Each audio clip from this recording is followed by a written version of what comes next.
from COSgear, here to show you some easy, basic steps for assembling our patterns for the moving COS ears. This demonstration will use fur, metal mesh, wire, buzz cutters, and hot glue. If you're looking for the tutorial for assembling our provided free pattern, check out the link up in the corner or down below. We'll have more detailed tutorials for assembling our specific ear shape patterns, but this tutorial should give you all of the basics for assembling any of our patterns. Here's the table of contents for this video, also timestamped below.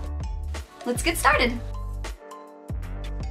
First, you're going to want to prepare your materials. The most important part of these patterns is cutting out your pattern on the correct direction of the fur grain. You'll typically want the fur to run from the inner edge to the outer edge. On the COSgear patterns, the side with the double tick marks is the inner edge. So first, brush the fur to detangle it and make sure it's all going in one direction. It may help to mark the grain direction on the back side of the fur as well. Next, cut out the paper pattern. Trace the pattern on the fur, making sure that the direction of the fur goes the same direction as the arrow indicated on the pattern. This includes when it's flipped over. To be the most sure that the grain stays the right direction when you flip the piece over, it's best to flip it on its vertical axis. There's also a small layout guide in case it's a little difficult to keep track of. The gray pieces indicate the flipped over pieces. You should have 4 pieces total, 2 for the front and 2 for the back. If you can't fit the pattern as recommended in the layout, just go ahead and put it wherever it fits. Just again, make super sure that that fur direction's going the right way. Since I'm using scraps of fur, I'm just placing the pattern wherever it fits. But all the fur is going the same direction. Many designs use a darker color for the back piece and a lighter color for the front piece, but you could do whatever you want. These patterns already include about 1/4 inch of seam allowance, so there shouldn't be much need to add more unless the fur fabric is quite thick.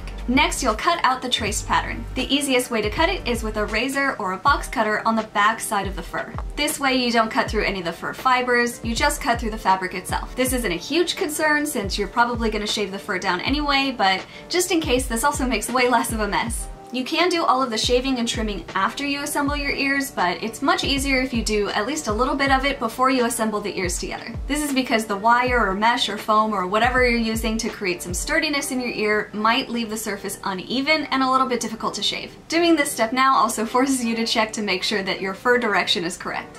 It also helps to brush out the fur to make sure it's not tangled at the bottom. But do whatever feels right. For most ear shapes, you can shave down the middle and the perimeter of the front piece of the ear and the top half of the back of the ear. These parts I'm doing with the closest shave possible. Remember that it's better to trim too little than too much. I also like to keep my workspace clean with a little handheld vacuum and give each ear piece a quick cleaning. Now cut out your structural pieces. You can use metal mesh, foam, Worbla, wire, or a similar material to give your ears some sturdiness. For these ears, we're going to use metal mesh along with 26 gauge wire. This is for maximum posability. For most shapes, you're going to want the front piece to be the structural one. The front piece usually sits flat while the back wraps around, so it's better that the front piece has the structural part to it. I'm cutting out a piece of metal mesh the size of the front ear piece, then I'm going back and trimming the edges another 1/4 inch so that there's room on the sides for hot glue. You don't want mesh to show up between the seams.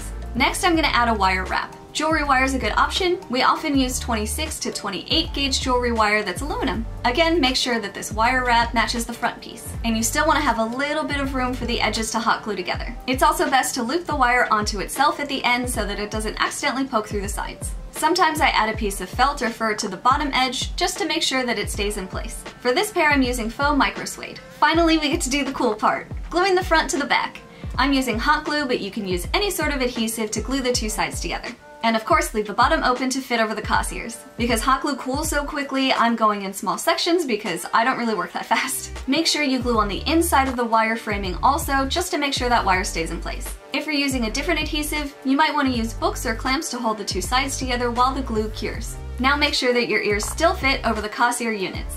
If it's all good, you can clean up the edges by brushing the fur away from the edges and just going ahead and trimming the sides with fabric scissors. Now you can trim and shape the fur to your heart's content. For these Luna-inspired cat ears, I'm shaving the perimeter and the inner ear as close as possible. We're leaving a little tuft of hair on the outer corner and some longer inner hairs on the inner corner. The back of the ear is trimmed pretty close, except for where it tapers down at the bottom. Now you can go ahead and paint and detail your ears however you'd like. There's no correct way to do this, but I like to go ahead and tape off an ear outline and have the edge match the back color of the ear so it looks like it's wrapping around more. The longer inner hair ears tend to be left pale in color. Adding little details like charms or jump rings can also take your ears to the next level.